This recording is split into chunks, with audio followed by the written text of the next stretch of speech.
He stood there in front of 30 people, smiling like he owned the place, and called me antisocial because I didn't show up for his fake, unpaid team bonding night. Everyone stared at their shoes. No one dared breathe.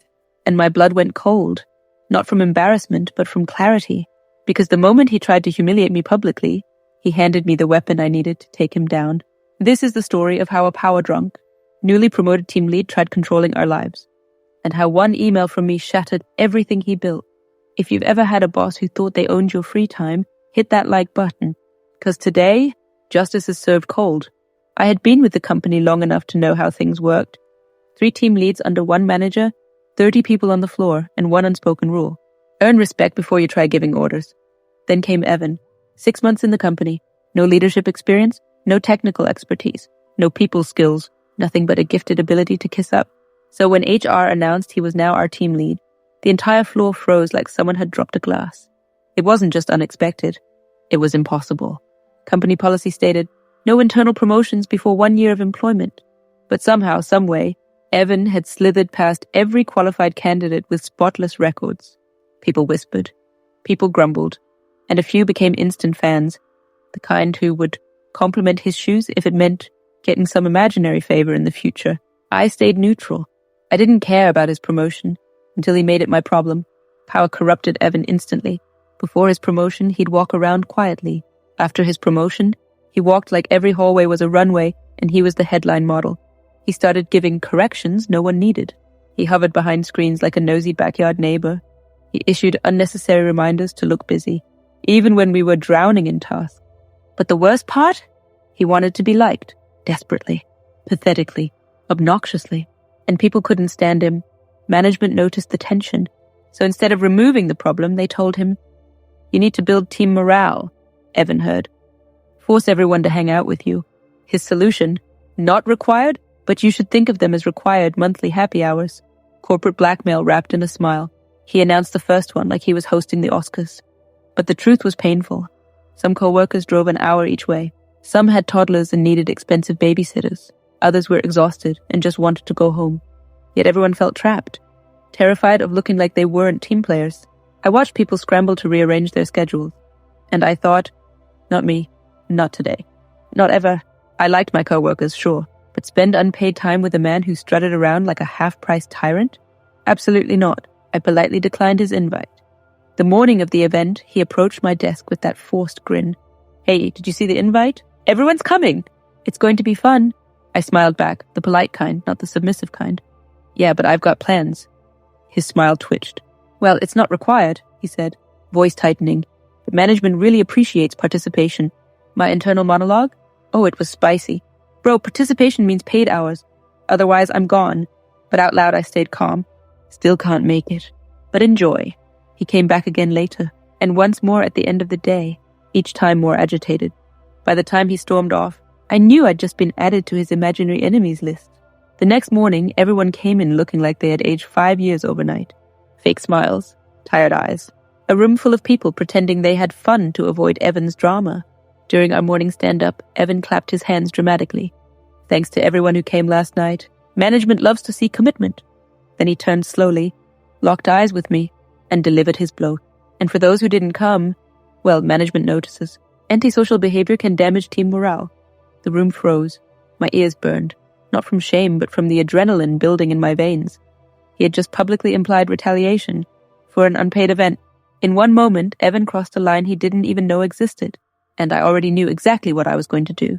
20 minutes later, after my heart stopped pounding and my anger sharpened into clarity, I typed an email.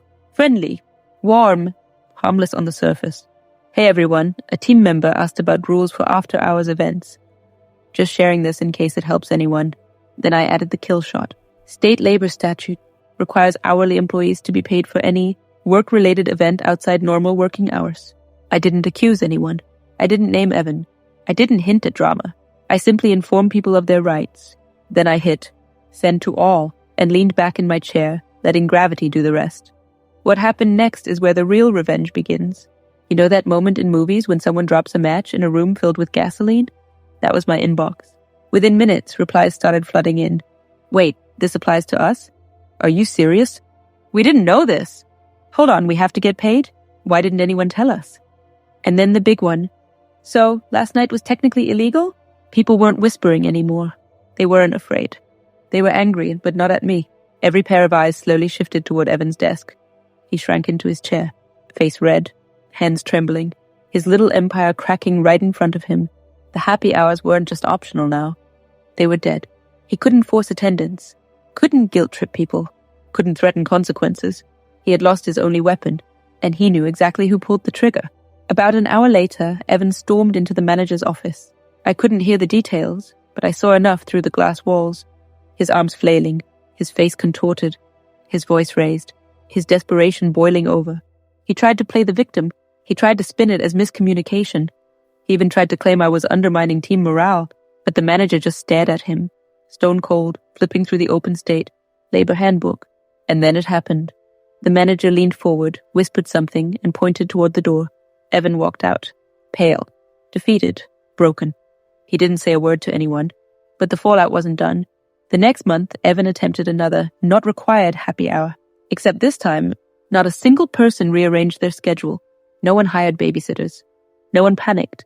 No one even pretended they were going. 5 o'clock hit. People packed their bags, said goodnight, and walked straight out the door. Evan sat alone at the bar. Literally alone, for 2 hours. Nursing a drink he probably didn't even like. He tried again the month after. Same result. And the next month, same result. He had wanted to create loyalty. He created resentment. He wanted obedience. He got silence. His leadership strategy was buried by one friendly, factual email. My email. Over the next few weeks, something shifted. People stopped pretending to like him, stopped responding to his fake, cheerful messages, stopped giving him attention he craved like oxygen. He couldn't connect with the team. He couldn't build rapport. He couldn't command respect. And management saw it. His performance reviews tanked. His metrics dropped. His influence evaporated. He didn't get fired, not yet. But he lost the one thing he cherished most. Control. He went from the new team lead to, and the guy who sits alone at lunch. No authority, no allies, no power. And every time he glanced my way, I could see the same realization behind his eyes. He tried to embarrass the wrong person. The best part? I never had to raise my voice. Never argued. Never got emotional. Never even addressed him directly. I simply shared information. Openly, legally, politely. And he destroyed himself trying to cover it up. That's the thing about insecure leaders. They're not dangerous because they're powerful. They're dangerous because they're afraid. Afraid of losing control. Afraid of being exposed. Afraid of being insignificant. Evan learned that the hard way. Because for all his fake authority, one simple truth crushed him. You can't force people to like you, and you definitely can't force them to work for free. Sometimes revenge is dramatic. Sometimes it's loud, explosive, chaotic. But sometimes, the most satisfying revenge is silent. A reminder, a rule, a truth spoken at the right moment. I didn't ruin Evan's career. He did that himself. All I did was hold up a mirror and let him see the person he had chosen to become. And in the end, people don't quit companies. People quit bad leaders. Evan was one of the worst. If this story gave you chills, smash that like button and drop a comment. Have you ever seen a bad boss get exactly what they deserved? And of course, subscribe for more revenge stories that hit right in the soul.